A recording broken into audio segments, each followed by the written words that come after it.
Ladies and gentlemen, it's Monday. Sweet victory Monday for all of our teams. That is the first time this season that's actually happened. As I said, Thin Long Podcast is on the air. My name is Shane Harris. Above me is the teacher extraordinary, Mr. Philip Perrins, and Mr. Fine Wine himself, Mr. Oliver Butler Henderson. Conspicuous by his absence is our beautiful baby Hope, but he's watching some Bolton or something or doing something. Gentlemen, how are we on this little bit chilly Monday evening? He's watching the cartoon Bolt. Hold on. I've been up there, and then United played, and I'm back down there. Oh, we got to. Let's not talk about that. We have never last Sunday. Then not Tottenham played against Newcastle, and I went back up there. Yeah, we know why as well. How are you, Mr. Perrins? Hello, and for anybody that's wondering, it is currently 0-0 between Portsmouth and Bolton Wanderers. He's deserted us for his precious trotters. I mean, no one really cares, apart from our fourth member of the team. Gentlemen, how are we this week? What are we up to? What's been happening? And yes, how are we all? Yeah, I went back to my... How's my trip to the Valleys? Fantastic. Back to my beloved hometown in Utrega to see two very, very good friends of mine. I felt like a bit of a pirate on Saturday night, the amount of rum I was putting away, but I digress. Came back Sunday just in time to watch the mighty Baltimore Ravens put that game away against the Rams, but we shall talk about that in a bit. Mr. Perrins, how was your weekend? So obviously, as you're aware, the Newcastle United fell to Tottenham Hotspur. But I don't know if I've mentioned this before on the pod. I think I must have. Is that there is a superstition that I have that on a weekend where either if Newcastle United lose, the 49ers win, and vice versa. If Newcastle United win, sometimes the 49ers, will lose. And so when the fact that we got absolutely battered by Spurs on Saturday night, well, I just went into Sunday feeling quite confident because the curse always balances itself out. So Saturday was poo, but Sunday ended up pretty all right. I went to Milton Keynes, did a bit of shopping, you know what I'm saying? Like, got some Christmas stuff, bought some coffee. That's why I'm tweaking a little bit. Well, if we want me then, boy, Christmas, what's Santa put under my tree? What, you're getting something in you're getting 24 somethings turning up soon. Ooh, 24, ladies and gentlemen. Or something. Hopefully, you'll get it by our Christmas episode next Thursday. So you'll be able to open up multiple things, as well as a couple of libations, shall we say? Hell yeah! Shall we roll on to Thursday night football? It's going to be Christmas jumpers, Christmas hats, party poppers, and whatever else we can do. For any of our listeners as well, especially the ones who are of age, we'll do it now. Like next Thursday, which will be the last show before because we're not obviously on air Christmas Day, which will be our last show before the Christmas break. We will be, that's a one later on. We invite you all to join us on our Plonkcast. For those who don't know, because you're uneducated, a Plonkcast is essentially joining us live on air as we have a couple of seasonal drinks, just to bring an end to the festive period and just say our thanks and just have a really good time on air for like the hour and a bit that we join us on a Thursday. We just want to acknowledge the fact that we love spending time with each other because we actually are friends. Now we're not just like hosts of a podcast. We actually have become strangers friends. In the night. And you guys who listen to our episodes, who download our episodes, we want to share a bit of love to you guys as well. Yeah, like I said, come along, bring your drinks, bring your party hats. Third and long Plonkcast, Philip, is it? Plonkcast. I think we'll call it next week. I love it. Let's do it. So, I'm going to do this one, Mr. BH, because I know you've been looking forward to this. Shall we roll on to Thursday night football? Yes. The floor's all yours. Take us away. First half football's the best half of football I've seen all season. Oh my God, Patriots actually looked like they could move the football. And then Zappy turned into, let's say, Jamarcus Robinson. Just not as many picks. It's literally Jamarcus Russell. Yeah, sorry. He was a Jekyll and Hyde performance from the England Patriots on the offense side of the ball. Did everything right. First drive, touchdown. Second drive, 3 and out. Yeah, whatever. And then touchdown. And then the defense had a big stop, which set up in short field goal range with Pepper's interception. And then Zappy drove it into a short field goal for Hunter Henry, who had 2 touchdowns on the night. And then they stopped forgetting how to play offensive football. Literally, they scored no points in the second half. And they let the Steelers have a bit of fun with them and go a bit of work on them. And then Mitch Trubisky tried to go for Hail Mary pretty much on a 4th and 2, which was pretty much ended the game. But yeah, it was really nice to see the guys actually playing proper football. This is the difference between Zappy and Mac at the moment. Zappy is full of confidence. You know, he's literally has nothing to lose. He doesn't, he's going in as a backup. He's got nothing to lose. If I end up being starter next year, brilliant. If I end up being backup, what have I lost? Nothing. So he didn't really care. He was slinging it. He was putting whip on them. Mac was trying to do touch passes and all that, make sure he got to the target. And had literally looked like he had the weight on his shoulders. Zappy was just like flinging the ball, didn't care. Should have been picked off twice or 2 more times, which is what you're going to get from Zappy. But it was nice to wake up on a victory on a Friday morning. It was like, that was nice. It was nice. I mean, we talked about coaches on the hot seat. I think that there was 2 coaches on the hot seat played on Thursday night. I think Mike Tomlin, it is time for you to take a step back, my friend, from Pittsburgh. Either that or... No, he can say as long as he wants. It's fine. Yeah, I know you would say that. Should we have a non-objective opinion? I guess because I've got like no horse in this race.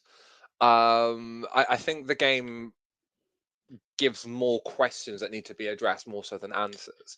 I do think that it's Bills last year in New England. I watched on College Day, and I think I sent you guys as well, where Pat McAfee, not McCaffrey, full on just asked thingy, didn't he? Robert Kraft, full on straight out. What's the plan? And they talked about he talked about winning at all costs, doing whatever it takes to win. And you just get the vibe from watching that segment alone that there are going to be some big changes in the off season to basically how the New England Patriots, because this is going to be like a completely new era, completely different team that he's going to have to build, Robert Kraft, I should say, from the ground upwards, because you're going to have to. If you're going to get rid of Bill, you need to get rid of everything, because he is there. He's been there for nearly 25 years now. 23 years. 23, so nearly a quarter of a century he's been there, and he's made that team relevant. He's older. He's been there longer than most of our listeners have been alive. So there's questions around that. Obviously, then you will address like the questions around like the roster and Mac and Bailey Zappi played really good. I thought in the grand scheme of things he looked really, really good.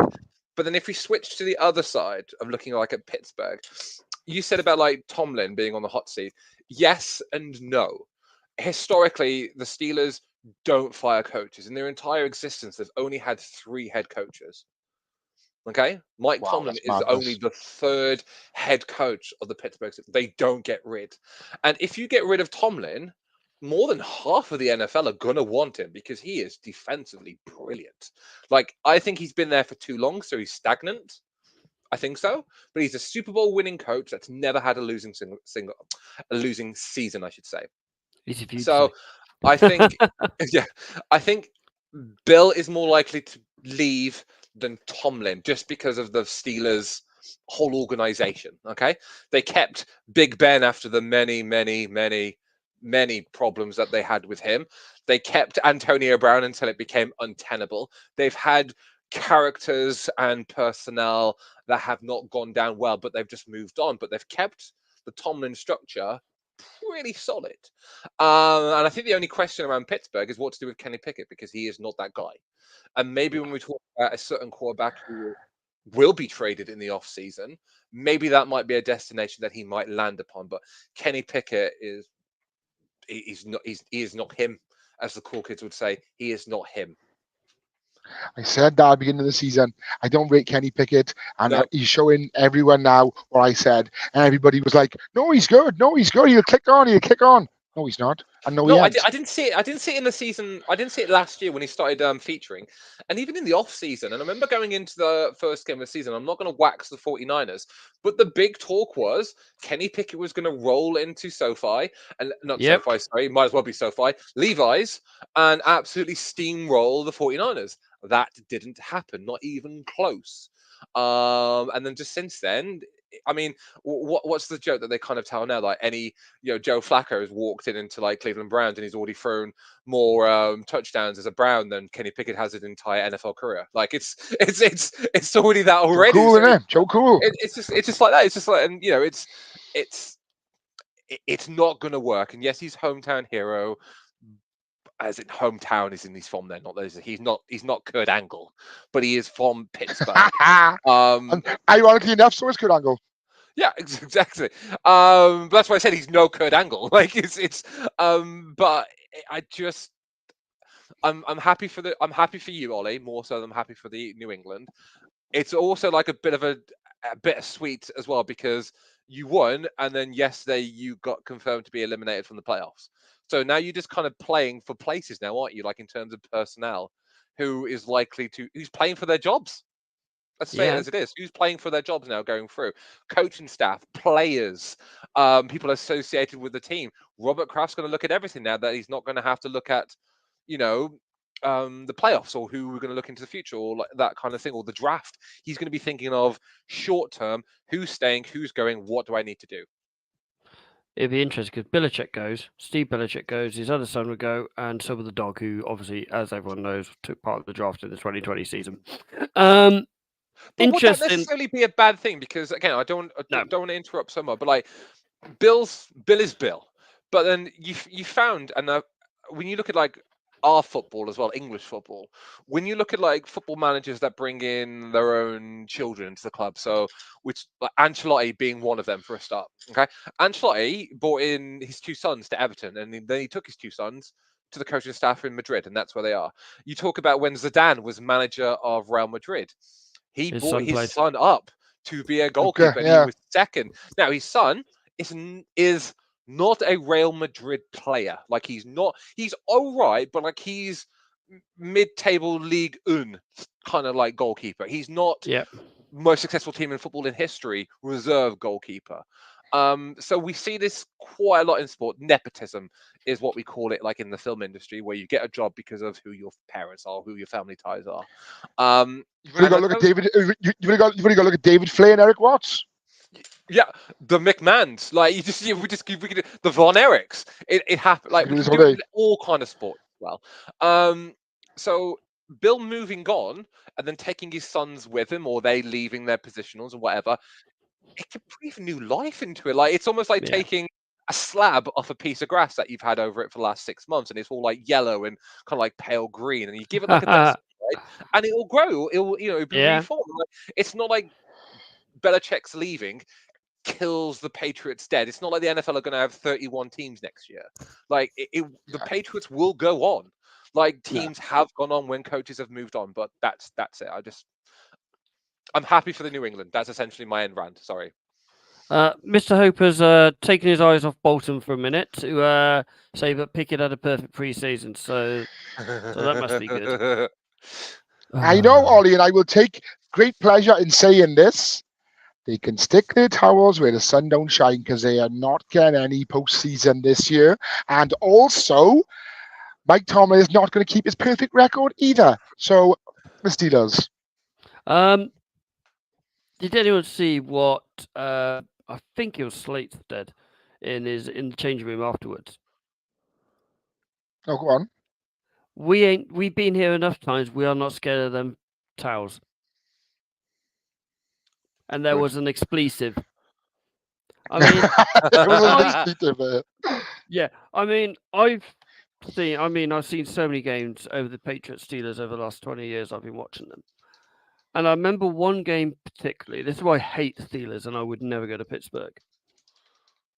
We beat the Steelers in what would have been, I think it's around about 2014, 2015 time. And we're both neck and neck. And whoever won would be guaranteed to be the number one seed. And we beat them. And all their fans were literally, as the Patriots players were leaving, were throwing beers and pints all at the players as they were leaving the pitch. And it's like, get over it, get a life, bugger off. Yeah. And I think to the NFL, and tell me if I'm completely wrong with this little perfect comparison and metaphor, how the AFC see Pittsburgh is how the NFC view Philadelphia. Like this very white collar kind of like city, and they love their football, they get behind their fans until they start losing and then they turn on you.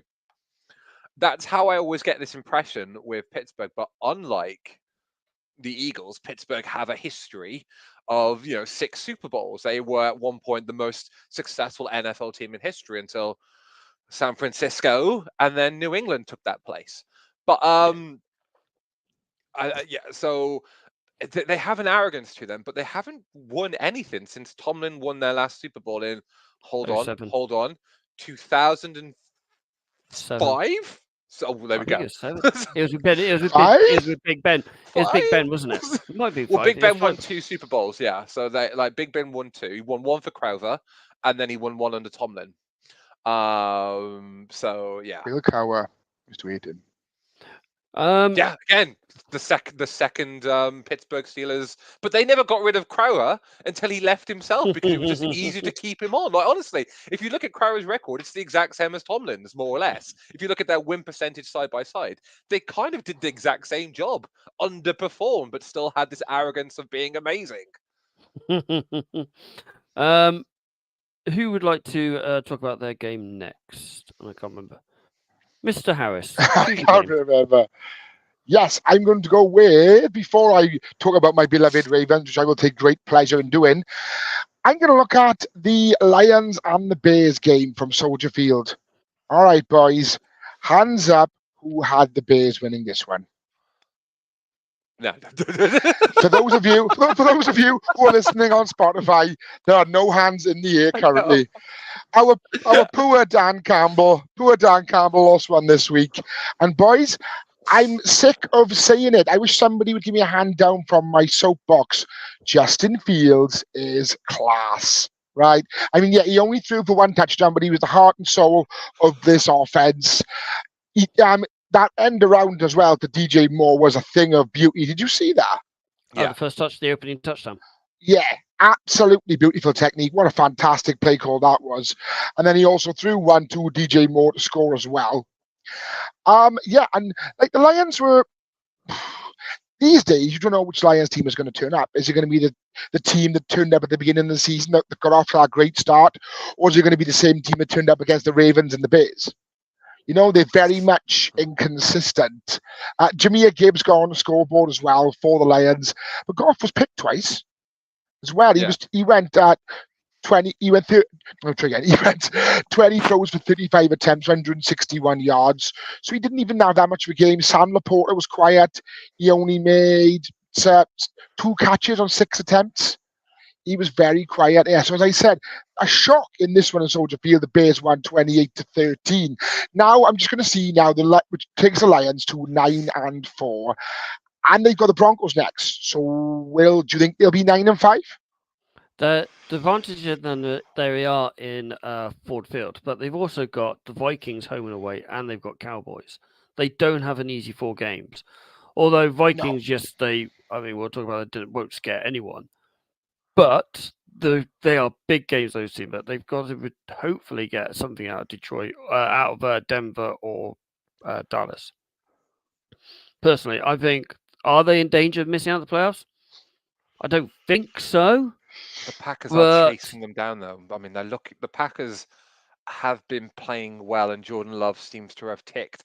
And yeah, yes, they did not play well yesterday, but Jared Goff has been the last couple of weeks. He's not played well. I mean, no, there's more than one player, in the Lions team. I actually haven't been that impressed with Is it Aiden Richardson, the D end that Hutchinson. they And Hutchinson. Hutchinson? Sorry, Hutchinson. Hutchinson's fell off the face of the earth. Like he's not even remotely looking as dominant as he was. Now, there's lots of things that I don't want to say that the Lions are collapsing, because I still think they're overachieving for what they have, but maybe they have overachieved, and now Yeah. they're just seeing out the season that might result in them missing the playoffs again, despite being leaders in their division. Yeah, I mean it's really weird, isn't it? I mean, then they are currently 9 and 4th. They're first in their division. They are what is it? 3 games ahead of 3 games ahead of Green Bay at the moment, and 2 ahead of Minnesota. Minnesota, I think I've gone. I don't think they'll make it. No, Really? Okay. they don't have anyone at quarterback, and it looks like JJ's injured again. Rams. We'll talk about that in a minute. Rams look good. Atlanta put something up yesterday. Chicago's still in there. There are some teams that are still in there that will creep in. I think they're safe, but I don't think they're going to be. We're going to have a couple of games spare at the end of it. I think they are just safe. They're hitting a dip of form at the wrong time. This is the time where Dallas have got a spot on them. We'll talk about Dallas in a minute. How they dipped, and now they're finding that form again. And Detroit. Ollie, before we move on, I've got one more. I've got one more nepotism pick, which I completely forgot about, which you, I think, will be a fan of, but Mr. Perrins, I don't think he's going to be too happy with this one. Alex Ferguson brought Darren Ferguson into United as well. He did. Yeah, Did. not exactly the My buddy Kate Coach messaged me and told me. Right, Brian Clough and Nigel Clough. The Maldinis. Yes. The Maldinis. Of course. All 3 of them have played for Milan. Darren Ferguson, his 2 sons play for United, by the way, and Darren Ferguson's still on the coaching staff of United. Ah. Well, you know. Not Darren Ferguson. What's his name? Fletcher. Yeah, Fletcher. The Scottish lad. The Scottish lad, yeah. I tell you what, there was some brilliant games yesterday, some really great games. You were involved in one. The Jags and the Browns was a superb game. It was a really good game, to be fair. Apart from Trevor Lawrence throwing about 7,082 picks. I don't think he should have played yesterday. Trevor Lawrence was quite poor yesterday, to be fair. Jaden Brown, the rookie running back, with his 75-yard touchdown run right at the start of the game. That was a brilliant game. Buccaneers against the Falcons. We go on about Baker being the under Baker. He was brilliant yesterday. He was a gunslinger. He is a young version of Matt Stafford. That's a big comparison to have. He is indeed. I like Baker Mayfield. I liked him when he came out of the draft. I mean, there were a couple of really good games yesterday. Do you want to go on talking on about the Ravens?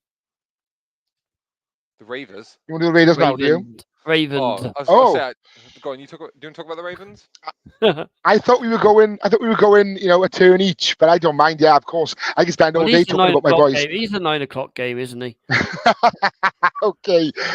Right. I will start off by saying the Rams are legit. They've got Cooper Cup is obviously incredible. Puka Nacua is one hell of a find. And I believe is it Kyrion or Chiron? Kyron Williams. Because Kyrion sounds Welsh. Kyron Williams. And what another fantastic pickup. And I was watching on the Sky Sports coverage yesterday, and Neil Reynolds came up with a great point. They're building for the future, and it's costing them nothing.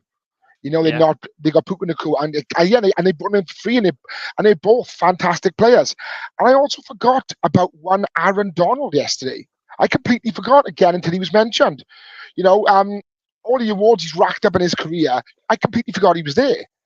I mean, well, obviously, did you know, they probably mentioned it on the broadcast, Aaron Donald has sacked 53 quarterbacks in his NFL career. The only one he hasn't sacked is Lamar Jackson. And still, that stat stands today. LJ, once again, was dancing in the pocket. He had a lot of time to throw the ball. But yeah, and some of his deep bombs came off. The one to Likely for the first touchdown, and the one to OBJ as well, again, for a touchdown, were fantastic throws.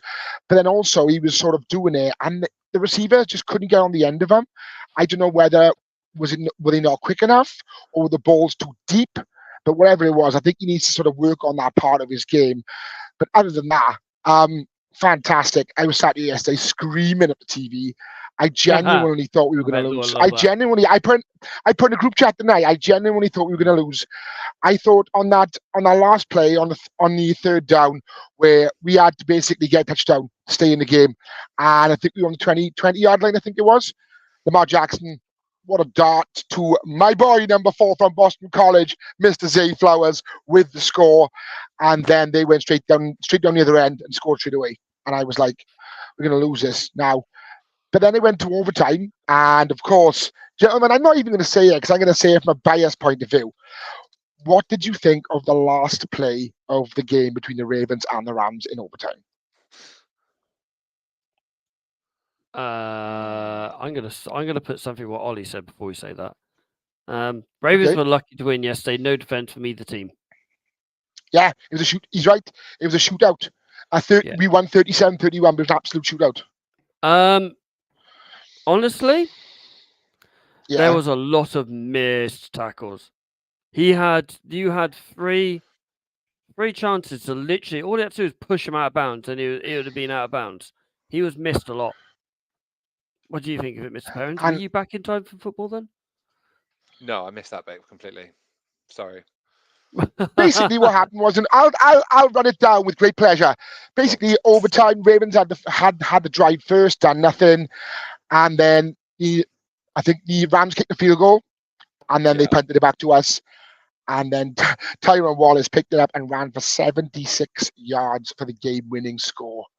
Absolutely unreal. I mean, yeah, there may have been a dodgy block in the back on that play from our special teams, but you win some, you lose some. Sometimes you're the bug, sometimes you're the windshield. It was an absolutely brilliant game.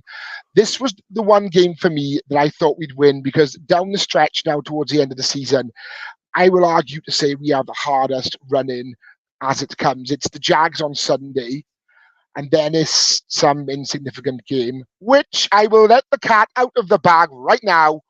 My buddy, Mr. Perrins, and I will be live streaming Christmas night, doing a watch along of the Ravens against the Niners. And of course, we will have a few beverages, a couple of mince pies, maybe a sausage roll or two. Please come and join us. It's promised to be a hell of a game. And then we've got the Dolphins, the number 1 seed in the AFC Dolphins, and the Steelers to finish the season. You'll beat the Dolphins. Yeah, it's going to be. Can't beat anyone over 500, so you'll be fine. Well, let's hope so. But let's hope so, because like I said, they're playing tonight, which we roll on to later on. But as I said, it's a big victory for us. We're now 10-3, which is a great record.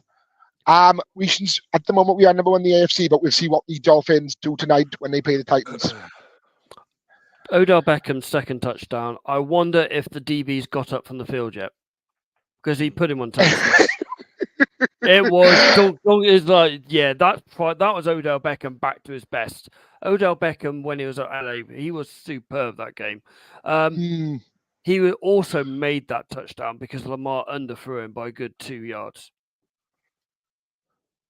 He did, yeah. And the fact that OBJ, I got the missus watching as many Ravens games as possible now, because as you've met my beloved Laura, she watched the Ravens game at Spurs Stadium and instantly fell in love with this team, because of course she did, because she has sense and taste, as you can see. And now she wants an OBJ jersey that I convinced her not to. Well, we've all got across this debate, Mr. BH, haven't we? Yeah, so she wants an OBJ jersey, and the fact that he's being paid $15 million as a hired gun to stay for 1 year, I convinced her not to. But do you think they'll pay him again to stay another year? Yes. I think he's playing. Yeah, I think he's playing his way to a contract. Yeah. I hope he stays. If he stays, I'll buy her a jersey. If he stays, Mr. Perrins. What about the Ravens? Or No, am I you're talking waving your about- pen. There. I just No, wondered if you no, had a question. I'm agreeing. I think it is the best that we've seen Odell play since maybe the first half of the Super Bowl a couple of years ago, where he was playing really well and then he got injured and he was out, and obviously didn't really feature. Well, he didn't feature at all. Well, no, did he play 1 or 2 snaps last year? He wasn't No, he out didn't for play the any. entire. Did he play No, I none? didn't missed pay one at all game, last year. None. So I mean, he's been injury plagued since the end of his Giants career. He didn't enjoy being in Cleveland at all. Who can blame him? And then the Rams moved in. I mean, he ended up with a ring, but he wasn't really a main player along the way. Like, you had other people like your Stafford, your Cooper Cups, that played really, really Beating well. people like that, yeah. Yeah.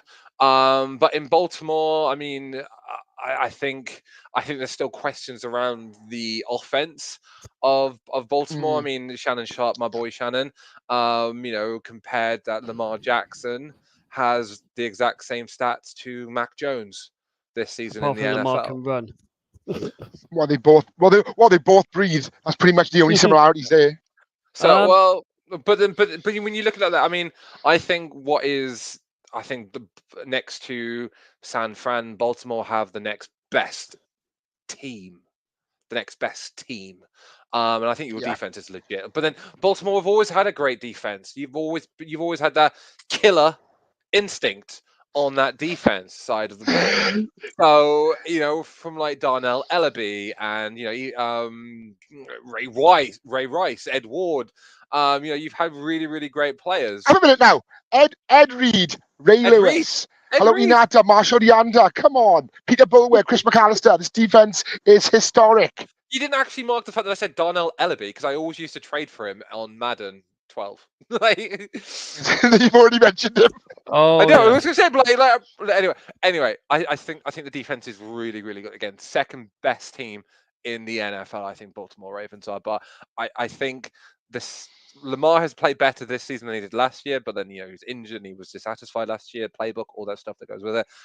I'm still not completely sold on Lamar as a whole. He's playing really well, but I still think that maybe he's the weak link on your offensive side of the ball, which is weird to say. And very quickly, I think the acquisition of Roquan Smith last year made a hell of a difference. Patrick Queen played okay. Roquan came in. He's a completely different beast altogether. I think this defense is a championship level defense, 100%. Apart from New York, Lamar's gone everywhere he wanted to go. So he went to, obviously he got drafted by New York. Every player says they want to go to New York because of the city more than anything else, not the team, the city. He went to Cleveland because that's where Jarvis Landry is. They had a great connection at LSU together. He then went to LA, so he's back in California, where LSU are from. And now he's gone to Baltimore because he's mates with Lamar. Lamar literally phoned him up saying, come and join us. So Odell's gone where he's wanted to go. He wanted to go to Cleveland to be with his mate. He went to LA to go back home. And now he's gone up to Baltimore because he's with his mate Lamar. So that Odell Beckham goes where he wants.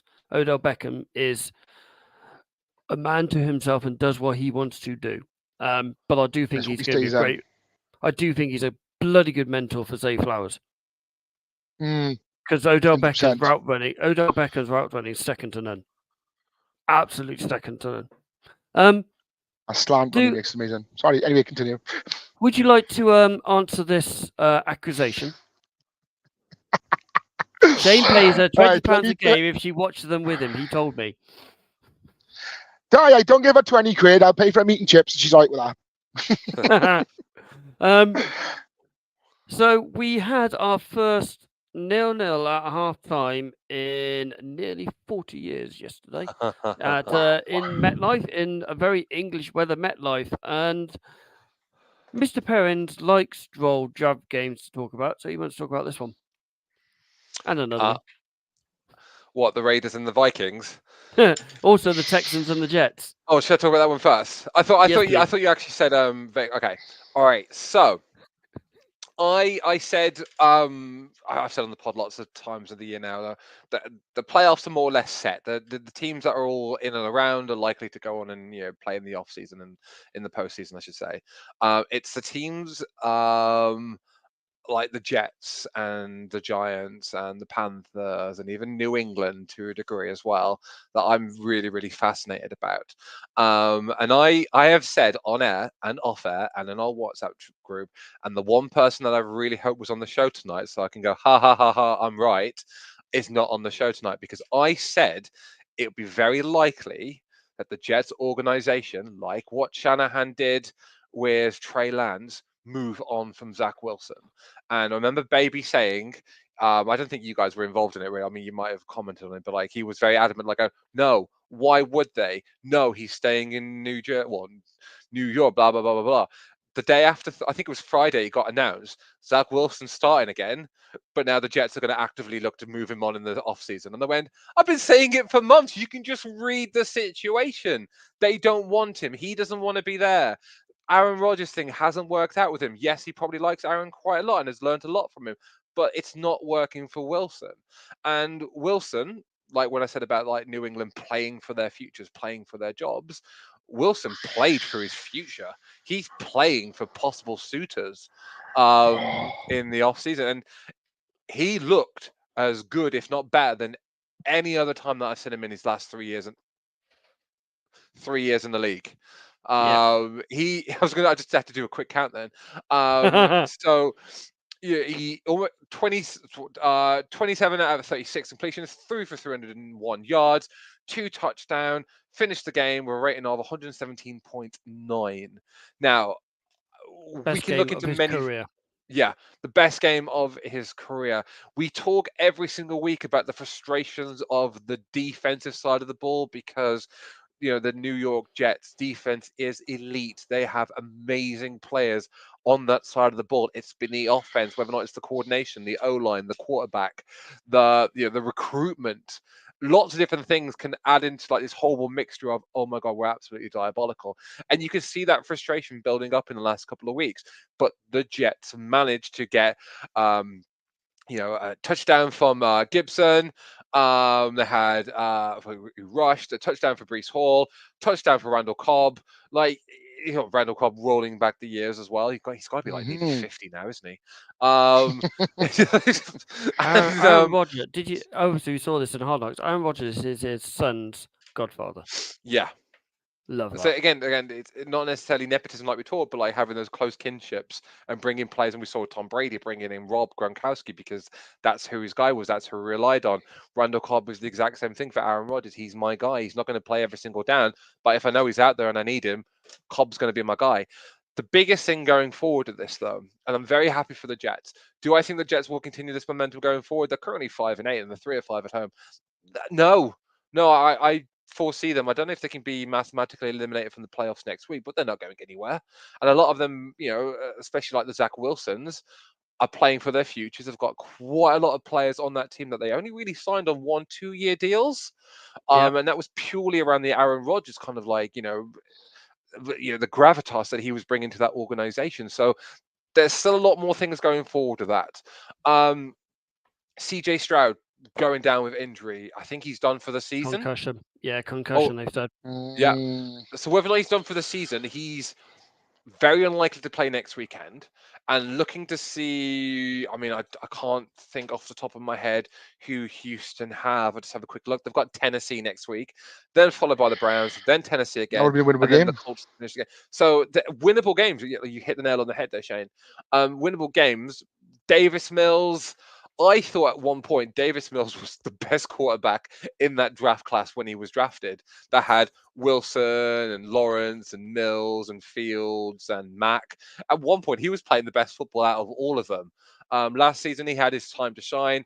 Hasn't worked out. They brought in Stroud. Is working out.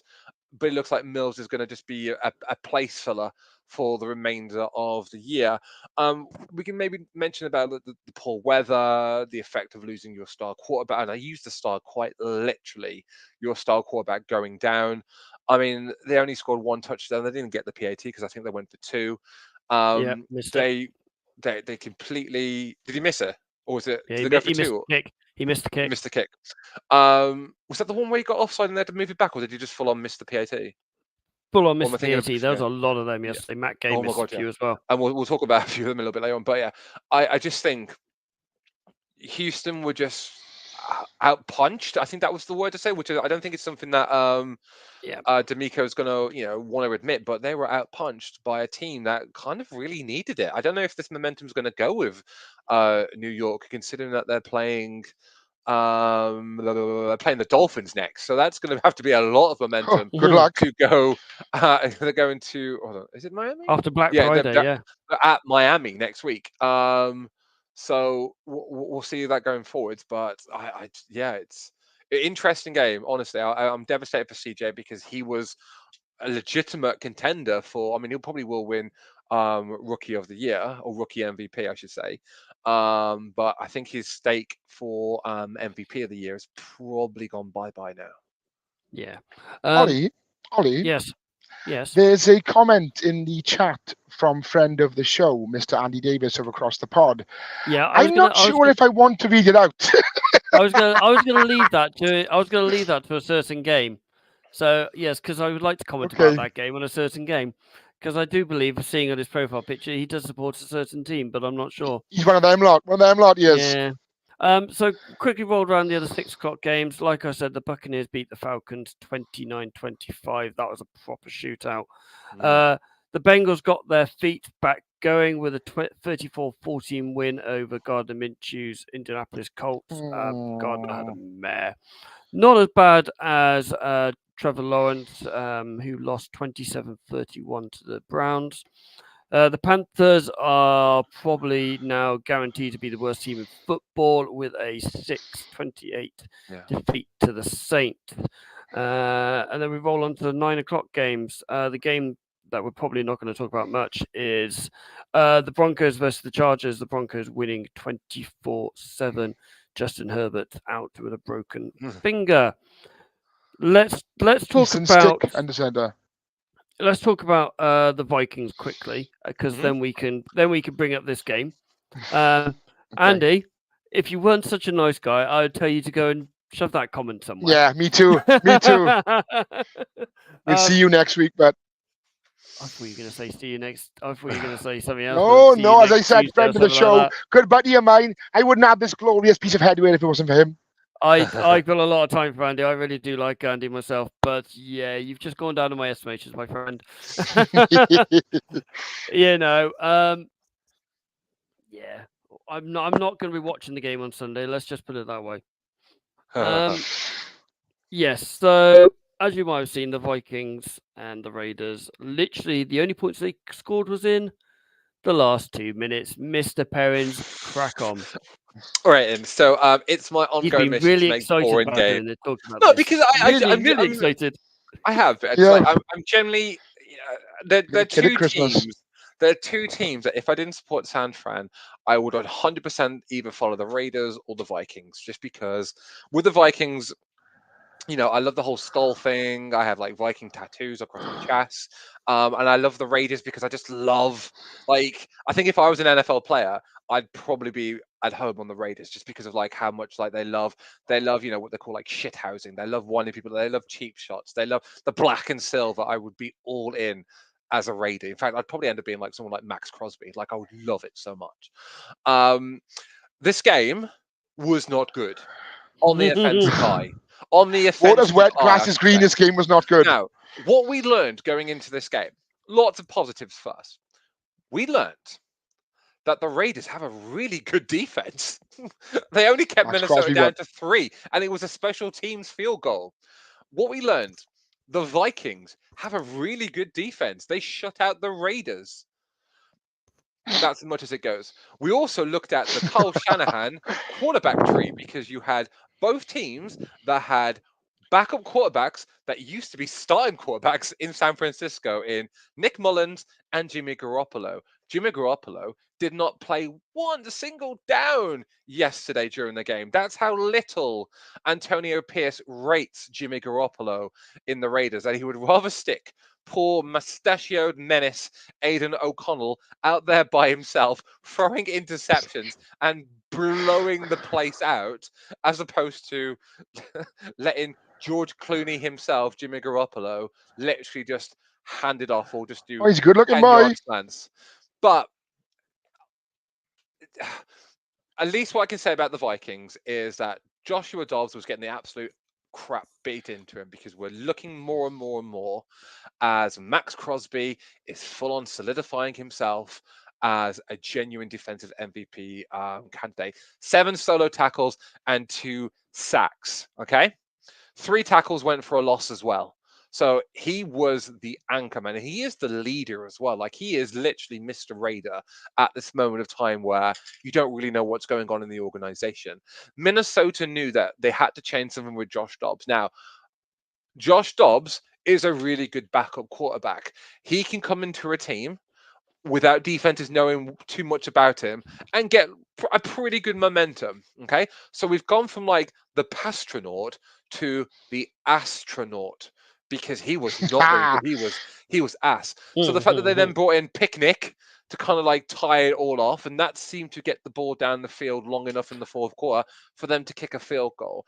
There's just nothing going on offensively. I want to give a massive shout out though to AJ Cole, who is the punter for the Raiders, and he punted for a combined 433 yards yesterday. His longest was 83, which ties the record in the NFL. So that was quite good. Is that more than the 2 offenses combined together? It might be, if I look at it. Now, I know what you're saying, I know what you're saying. Like, has there been a 3-and-out game previously? And to me, which I say yes.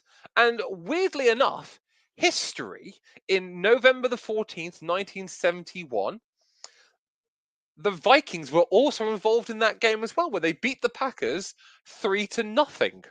So this is the second time in NFL Super Bowl era history where it's been a 3-0 game, and both games involved the Vikings. Now, I know what you're saying. You saying right now, Shano, you're going, has there ever been a 0-0, a tied game in the NFL? Gents. That's exactly what I was thinking, Mr. Perrins. Yeah, gents. You're absolutely right. There have been 73 pro football games that have ended in a 0-0 tie. 73. What, really? But the last one did happen 80 years ago, so not in the Super Bowl era. But there have been 73 games in pro football history. Pro football, not colleges, not high school. Pro football history that ended in a 0-0 tie. So this game will go down in history, but not for the right reasons. Shall we talk about Mahomes losing his cool? Yes, now, please. This is probably the reason that people tuned in to the show tonight, not for obvious reasons. Myself and my 2 best buddies, the main reasons people are here on a Monday and a Thursday. Thank you very much. Main event Shane Harris all day, you know that. So like I said, the Bills beat the Chiefs last night at Arrowhead. Yeah, imagine that. At Arrowhead by a score of 20 points to 17. Gentlemen, where do you think the game was won and lost? What are the talking points on this colossal matchup? Kadarius Toney's big feet. Yeah. Clown shoes. To be fair, it's a shame that the idiot decided to stand 6 inches too far, because it was a great play from Travis Kelce to make it set it up. And the fact that Andy Reid's gone, he didn't check with the officials. That stuff. You always see the players look over going, am I right? And the official goes yes or no. For some reason, he didn't. I'll ignore the fact that Von Miller was also lined up in the neutral zone. Okay, we'll let that one off. But the problem is with the Chiefs. Their O-line is a top 10 O-line. It's not the best O-line in the league. It is a good O-line. Their defense is good. Nick Bolton is a good linebacker. I really, really like Nick Bolton. I think he's Noah's favourite player at the minute. And the problem is, Kelsey is an explosive as he is now, as he was even last year. He's lost a yard. He's 34. He's slowing Well, down. let's be fair, boys. lost. Let's be fair. Yeah. If you were sleeping next to the biggest pop superstar on this planet, Kate Perry. yeah, shout out to my buddy Shannon for that one. Would you head be in the right frame of mind as well? I was going to say he's probably lost a yard in Taylor Swift, but that's something completely different. But what I was going to say, he's still making the plays. He is still Patrick Mahomes' go-to guy. He is still that guy. Rashee Rice is going to be a star in this league. This last 6 weeks, he's caught 7 touchdowns. Since 6 weeks. That was it. 7 touchdowns. He is going to be their guy. Star on a Midland Chiefs team. They've lost Pacheco. They didn't have Pacheco last night, which is a big loss to them. Big loss to them. But their receivers are poor. Apart from the 3 I've mentioned, they've either got butter hands or they don't know how to get separations. There were so many times where there was one play I remember was Sky Moore. It was meant to be a shallow 10 and in, but he curved it instead of stopping and coming straight in to cause that separation, to get that, to give Mahomes an easy, check down type pass kind of thing. Instead, he had the defensive back right on top of him because he didn't run the correct way of running the route. I mean, you've played defensive end. You know what it's like when I play corners. If they're not stopping, coming straight, and they're curving it, it's so much easier to mark that player and go to that player than it is for them to stopping on a dime and cutting across. They're not causing the separation. The same in New England. Wide receivers they're running the right route, but they're not running it the correct way to cause separation. Odell Beckham's route last night to score that second touchdown. He literally put the wide receiver on his DB on his ass. That's what a class wide receiver does. You've got 3 of them, unfortunately. We've got none. Oh yeah. We've got 2, maybe 1.5. So that's the problem. That is the issue in Kansas. They've got speed merchants who don't know how to get separation. They just rely on speed. Not smarts. What do you think, Mr. Payne? I see you shaking your head. I was going to say, before we do, very quickly, who are the top 4 teams in the AFC right now? Your lot. Ravens. Thank you, Swan. That other lot. Dolphins. Yep. Dolphins, yep. Jags. Yep. And Chiefs or Bills? Oh. Pick one. Ask me next weekend. I think the Chiefs could drop off. I mean, should I just go into can I just put in my 2 cents now, just for? Yeah, carry on, bud. Carry on. I'm just going to read the quote, the direct quote after the game that Patrick Mahomes said. Okay, he recognised that Tony's line was barely over. But he goes, I'm not going to do the Kermit the Frog voice, but it's just the call, man, in that moment. It's not even just for me. I know how much everybody puts into this game, and for it to come down to a flag changing the outcome of the game, and in that moment, I've played 7 years, never had offensive offsides called. Pause there for a second. That's not the flex that you think it is, Pat. That's elementary school. You point to the ref, it doesn't get called. They warn you, and there was no warning throughout the game. Then you wait until the end of the game to make the call like that. It's tough. Now, I've played defensive end, and I've also played tight end. It is not the referee's job to tell you if you're offside. You line up, and you turn to the official or the side judge and go, am I in line, Mr. Official, or am I okay? And he'll give you the thumbs up. He doesn't tell you before the play happens. That's your job. That's your responsibility. Yep. And him going along the lines of, he was barely over. He was over. So by the laws of the game that you're employed to play with, he was offside. He then went on to a bit of a rant about how Tony being offside had no impact on the play. Sorry, who was Patrick throwing the ball to? Because it was Tony that was offside. He passed the ball to Kelsey, and then Kelsey lateral to Tony for the touchdown. It had 100% impact the play. So he's talking. It was the first time Patrick Mahomes has embarrassed himself. Like, he's normally quite good. He's normally the NFL's go-to guy now that Tom Brady's gone. And he came out yesterday, and he came out with some of the most stupidest things. I think probably if he gave himself an hour instead of 10, 20 minutes after the game ended to talk about it, maybe reflect. But he didn't. He came out and made himself look like an idiot. And And you I'll look at die it by last that. week. Look at Mahomes last week. How Yeah. diplomat. We praised him. How good he was last Hmm. week about them not following the flags. I mean, Kelly said to me earlier on, it's because they won the game last week, which is fair. Yeah. I get that. Heat of the moment, adrenaline rushing. Hmm. What he did. I mean, we didn't catch the whole conversation. What he said to Alan, but his first response was that we heard was that was a bullshit call, man. Yeah. But Not good. then the thing is, I'm not gonna like go proper NFL is scripted or conspiracy theories because we could do a whole series on that. But We could. teams get calls that are in their favor or against their favor. It's just that happened to the sport. Now it's happened against the 49ers. It's happened to the Ravens. It's happened to the New England. I mean, it's you. I mean, the Raiders still go on about it, don't they? Like about the tuck rule. Tuck rule. But it happens now. Offside is offside. The flag was thrown. I'm sorry, Tony, but you're also part of the element for why that Chiefs offense is not living up to their MVP caliber. Patrick Mahomes' rating as a quarterback is taking a huge hit this year, massively hit, to the point where this is Patrick Mahomes that we're talking about, like the next bastion of the NFL, who's going to be the NFL's The face of the NFL. Yeah, absolutely. And he's not even up for discussion for MVP. Like, take that into account. He's not even up for the reigning defending Super Bowl champions and Super Bowl MVP. No, he didn't win the MVP in the Super Bowl, did he? Yes, he did. Did he? Mm.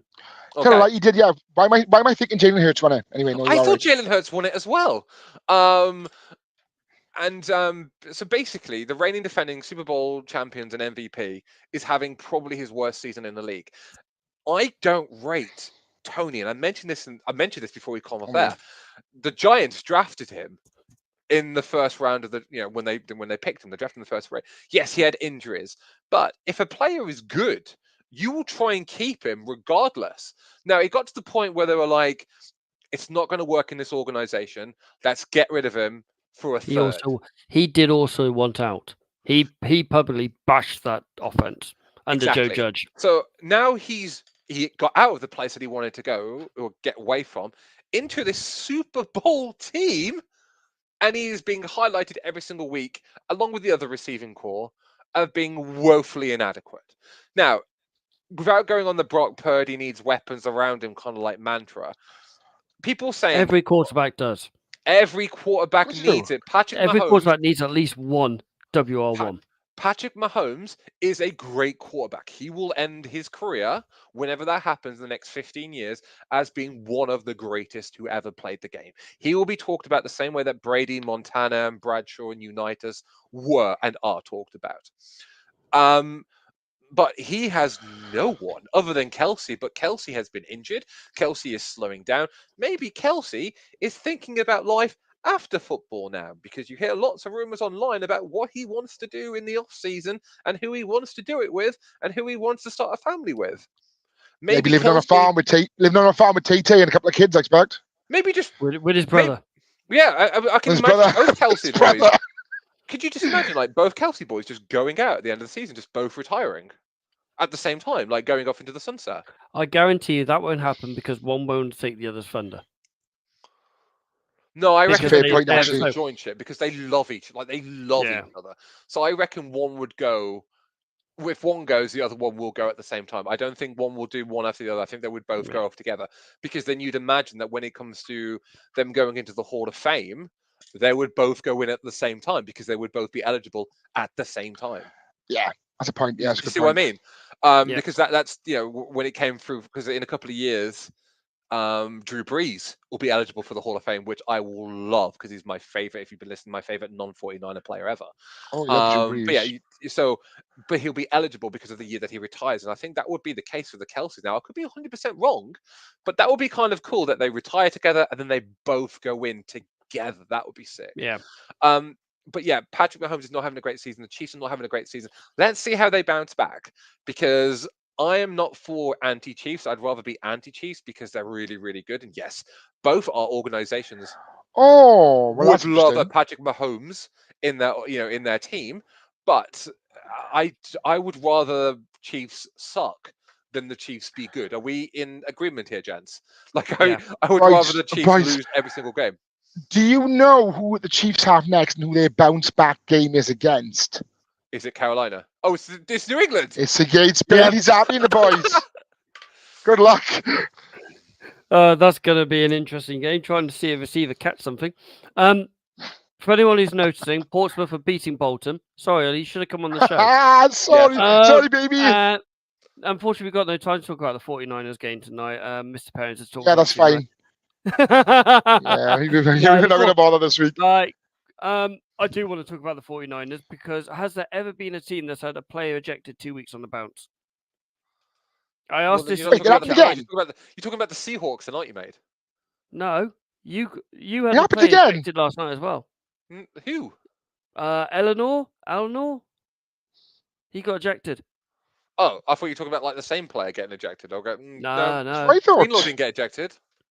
No, Greenlaw didn't get ejected. It was your defensive back. It must have been involved in that massive skirmish. But DK Metcalf, put that dummy back in your mouth and grow up. You can say it if you want. It's 9:30 now. You can say it if you want. You do not, just because you're losing. I mean, we play competitive sports. You do not decide to, just because Fred Warner body slammed you onto the ground and then pushed you. No, he threw him even though he didn't have the ball, so it was like a tackle. And then obviously Fred got up, clipped him around the head, as if to say, wacka. And then and then DK was like, oh no, Fred Warner, you're not all that tough. Grabbed his mask. Fred is, so deal with it. It was the right decision. I mean, you could see that he was getting very, very, very, very, very, very frustrated. Every time Drew Lock underthrew him by about 15 yards, yeah, he was pissed. Yeah. And he was getting more and more angry. We're not going to say what we said in the group chat because we will get sued, Mr. Parents. About rage. Yeah. But yeah, I mean, to be fair, I mean, I didn't want to make this about DK Metcalf because CMC starts off with a 72-yard run. That beautiful throw by Brock Purdy to Debo for the touchdown. I hate saying that. Sounds disgusting. Brock is legit. Deal with it. Literally deal with it. Don't want to. I've had no issues about Brock Purdy. I've had issues about you and Baby Hope. Literally, that's my issue as well. We haven't had a franchise quarterback since Jeff Garcia. Okay, like you pipe them off something terrible. You've had Lamar and you've had Flacco and then you had Dilfer, but you had Bledsoe and Brady. All right, we haven't had anybody in over 20. Alex Smith does not count because Alex Smith was mid at best, and Kaepernick came and went. Like I blinked and missed him. Like Brock is just that good. Like Brock is that good, and he's proving a year into the league that he is that good. Anyway, I'm not talking about Brock. I'm not allowed to now. I was only. Oh, don't start this again now, you child. I was impressed, right, with the Geno Smithless Seattle Seahawks with Drew Lock under center against 16 points on the best team in football. I was impressed with the Seahawks. Fair play to them. They stood in the fight for a while, but they got run over like so many have this season. Better teams have rolled in and better teams have fallen to San Francisco this year. I take angst to how you said they put up 16 against the best team. I was like, no, they get 16, but we still smacked them. Could you tell the little element of sarcasm in Mr. Parents? Smacked. No, let's be honest. We're firing on all cylinders now. I mean, even you cannot. All right, let's talk subjectively for a second. San Francisco, we won 28-16, and the game felt fairly. It felt like the 49ers didn't really get out of third gear. But then when you look at the stats and you break it down, CMC got 145 yards.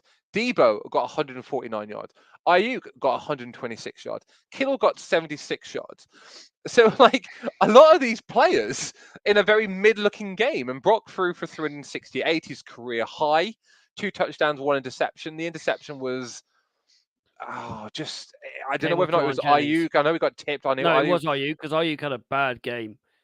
He did. He Well, was at fault for the 2 turnovers. Ayuk, we only had 1 turnover. No, 2. The interception, and then Ayuk had a fumble. Hold on. By Love, the defensive back. Yeah, you're right. Yeah, you're right. Sorry, I missed that out on my little notes page. Niners glasses gone. He ran the wrong route, and then by the time he tried to correct himself, he was too late, and he tipped it into. I can never remember who it was that got the interception. I want to say, if I look at the defense very, very quickly, who got the interception? Oh, Julian Love. Yeah, it was Love again. Yeah. So it was fairly, it was okay. But like, yeah, it felt like the 49ers didn't get out of third gear, but a lot of their key players got over 100 yards. Ayuk's now got like 1,000 for the year.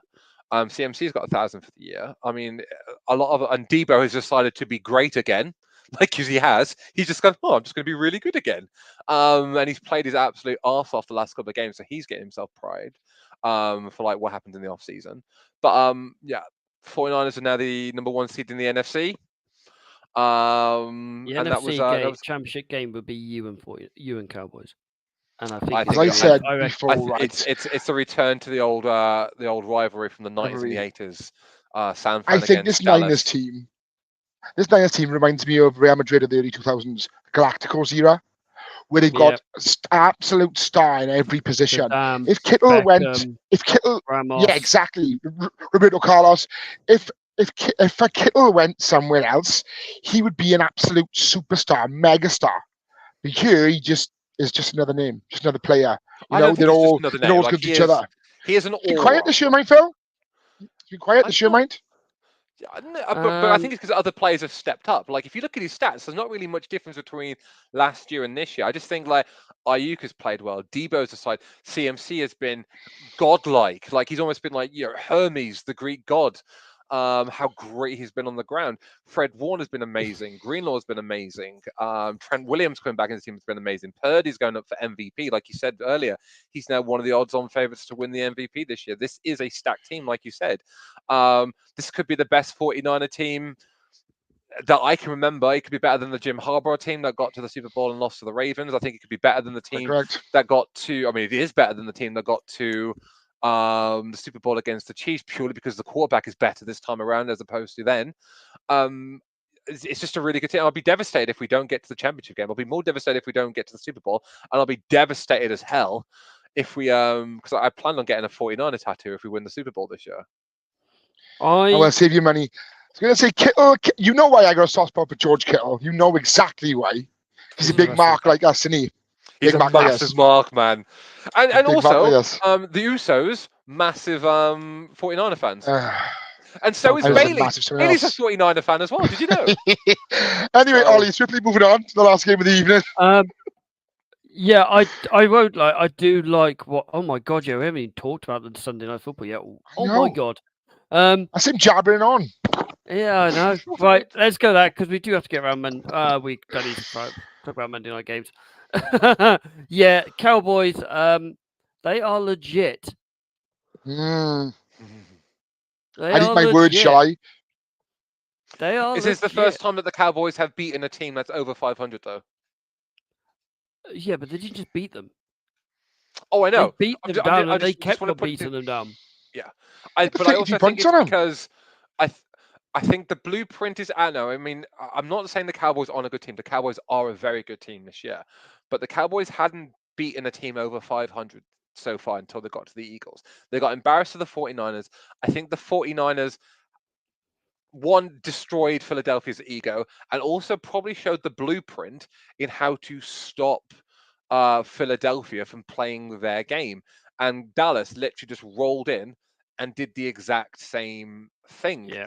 I think this is more about where Philadelphia are going to go as opposed to how good the Cowboys are, because I still really don't think that, other than Philly, that they 100% decimated them last night, Dallas still haven't really proved themselves. And when they did come up against a team that were above 500, they got embarrassed. Yeah.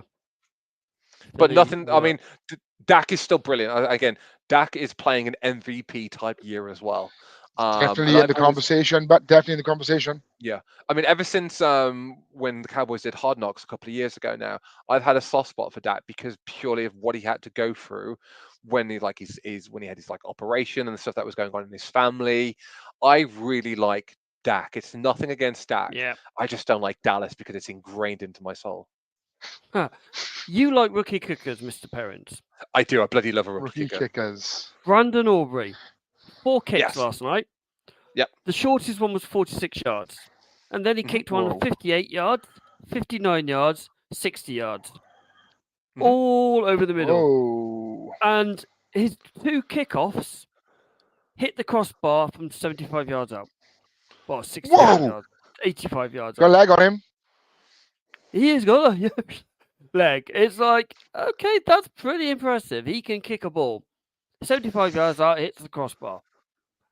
I generally think he's an. They say they keep going on. He played soccer. He went to the XFL. You know, he played a year in the XFL. He got picked up by the Cowboys, undrafted. He is brilliant. He is a very, very good kicker. What's Philadelphia's issue? Why are they suddenly so poor? Bruised Middle of the road. ego. Say again. Got used to Bruised it. ego. I think Bruised ego. bruised ego, and we have said this since probably the 3rd week of the season when we talked about Philadelphia, is that they had won games, but they hadn't really dominated games. They'd won games by like a score or 3 points, or it was very, very close. They hadn't actually destroyed and battered teams, despite all the pomp and circumstance of like this Eagles team being a team of destiny. They're guaranteed for the Super Bowl. You know, they were like untouchable at one point. They were 10-1 until their 2 main competitors in the NFC, back-to-back weeks, embarrassed them and put up over 30 points twice. Yeah. Embarrassed them. And Jalen Hurts, who was supposed to be, again, talked about being an MVP. He's Patrick Mahomes' rival. We thought earlier that he actually was the Super Bowl MVP last year, even though he was in a losing effort. People are really putting Hurts on that pedestal at the moment, but I hadn't thought he played that well this year.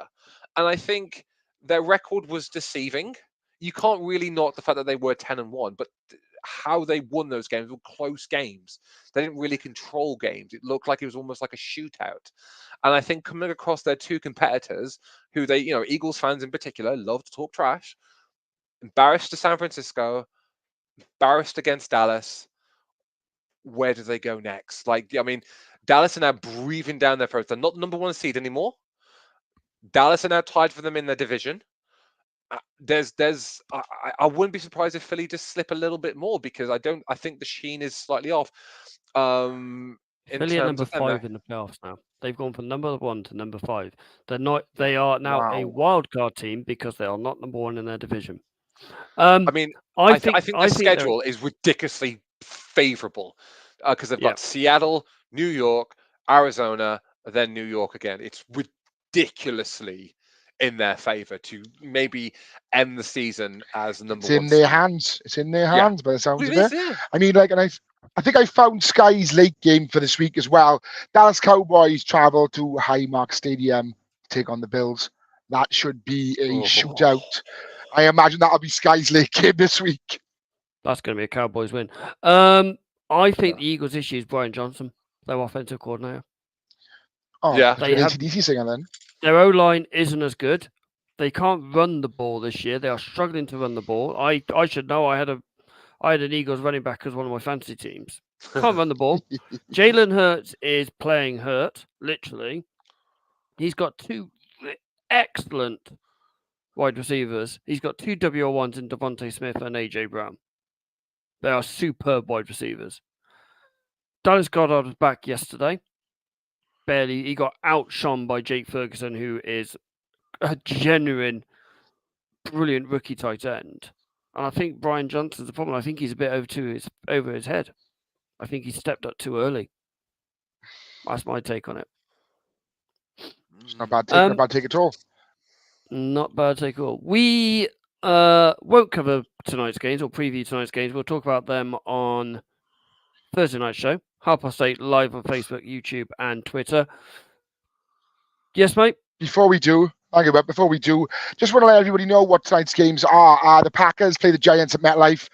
And I'll be very much pulling for Will Levis and D-Hop and the rest of the Titans team against the Dolphins in Hard Rock Stadium. Obviously, a win for the Titans would mean Ravens stay top seed of the AFC. Before we go, we've also got our sponsor for our podcast, First Down Apparel. Link will be in the description. They do wonderful jerseys, all sorts of American sports memorabilia, apparel, that sort of thing. I recently bought a jersey from them. I'm not just saying this because it slipped me a backhander. I mean it. The shirts are very good quality. So like I said, have a look at those guys. And as I said before, tell them the boys in the third and long sent you. I did notice there was a Boston Celtics jersey on there the other day. Oh, have a word. Matrix. See if we can get Matrix. Yeah, so we will be back live on your screens at 8:30 on Facebook, YouTube, and Twitter. Give us a like, give us a follow, hit the subscribe button. We'd like to hit 100 people. Get to 100 people, we will give away a prize. Ooh. Ooh. I love a prize. These gentlemen know what it is. Yeah, so we will be doing that. This podcast again will be live tomorrow morning, 8:30 on Spotify or wherever you get your podcast from. So until then, ladies and gentlemen, good night and stay safe.